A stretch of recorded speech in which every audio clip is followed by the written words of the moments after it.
Hey guys, welcome back to TechMan. Today, let me show you how to get Mercy in Mobile Dungeon.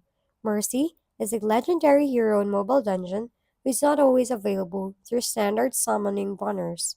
Since she was released earlier, she may not currently appear in the tavern or magic summon banners. However, banners in Mobile Dungeon rotate regularly, so Mercy can return in future banner resets or special summoning events. Aside from banners, players can obtain Mercy by collecting her fragments. These fragments occasionally appear in places like the black market or event trader, where they can be purchased using in-game currency or premium resources. Availability usually depends on shop rotations, so it's important to check these sections frequently.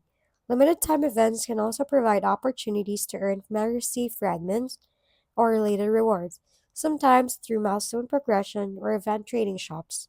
Because Mercy is a legendary hero, obtaining her often requires patience, resource management, or participation in special promotions. Regularly monitoring banners, shops, and ongoing events will give you the best chance of unlocking Mercy in Mobile Dungeon. If we've been helpful, kindly give us a thumbs up and don't forget to hit the subscribe and bell button for more contents. For any questions and suggestions, comment down below.